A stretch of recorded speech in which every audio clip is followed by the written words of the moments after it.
നമസ്കാരം. ഡിവൈഎഫ്ഐ നേതാവിന്റെ നേതൃത്വത്തിൽ എൽഡിഎഫിലെ വനിതാ നേതാക്കളുടെ ചിത്രങ്ങൾ മോർഫ് ചെയ്ത് പ്രചരിപ്പിച്ചതായി പരാതി. പാർട്ടിക്കുള്ളിൽ നടപടിയെടുത്ത് സംഭവം ഒതുക്കാനും ശ്രമം. എൽഡിഎഫിലെ ഒരു പാർട്ടിയുടെ ലോക്കൽ സെക്രട്ടറി, മേഖലയിലെ മുൻ വനിതാ പഞ്ചായത്ത് പ്രസിഡന്റ്, എസ്എഫ്ഐയുടെ ജില്ലാ ഭാരവാഹികൾ എന്നിവരെല്ലാം ഡിവൈഎഫ്ഐ നേതാവിന്റെ മോർഫിംഗ് കെണിയിൽപ്പെട്ടു എന്നാണ് ആരോപണം. എസ്എഫ്ഐ നേതാക്കളിൽ ഒരാളുടെ മോർഫ് ചെയ്ത ചിത്രം മെസ്സേജിംഗ് ആപ്പായ ടെലിഗ്രാമിൽ പ്രചരിപ്പിച്ചത് യുവതിയുടെ ബന്ധുക്കൾ അറിഞ്ഞതോടെയാണ് സംഭവം പുറത്തറിയുന്നത്.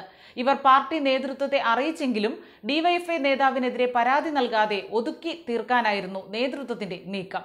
പ്രദേശത്തെ സർവീസ് സഹകരണ ബാങ്ക് താൽക്കാലിക ജീവനക്കാരൻ കൂടിയായ പ്രധാന പ്രതി സംഭവം പുറത്തായതോടെ ഒളിവിൽ പോയി. കൂട്ടുപ്രതികളെന്ന് സംശയിക്കുന്ന ഡിവൈഎഫ്ഐയുടെ 2 പ്രധാന നേതാക്കളെ പാർട്ടി സംരക്ഷിക്കുന്നതായും ആരോപണമുണ്ട്.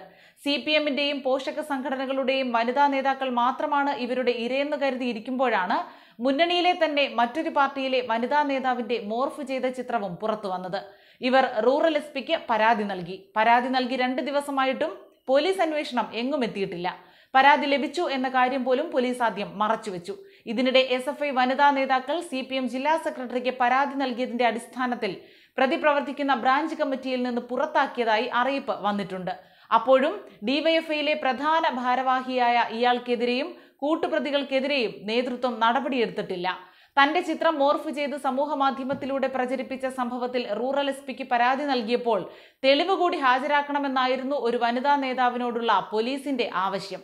പിന്നെന്തിനാണ് പരാതി നൽകിയതെന്ന് തിരികെ ചോദിച്ചതോടെയാണ് അന്വേഷിക്കാം എന്ന് പോലീസ് പറഞ്ഞതെന്ന് ഇവർ പറയുന്നു.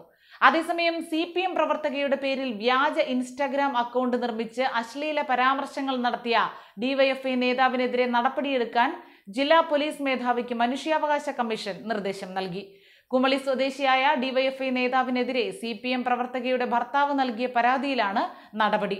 പാർട്ടി നേതൃത്വത്തിനും പോലീസിനും പരാതി നൽകിയിട്ടും നടപടിയെടുക്കാത്തതിനെ തുടർന്നാണ് മനുഷ്യാവകാശ കമ്മീഷനെ സമീപിച്ചതെന്ന് പരാതിക്കാരി പറഞ്ഞു.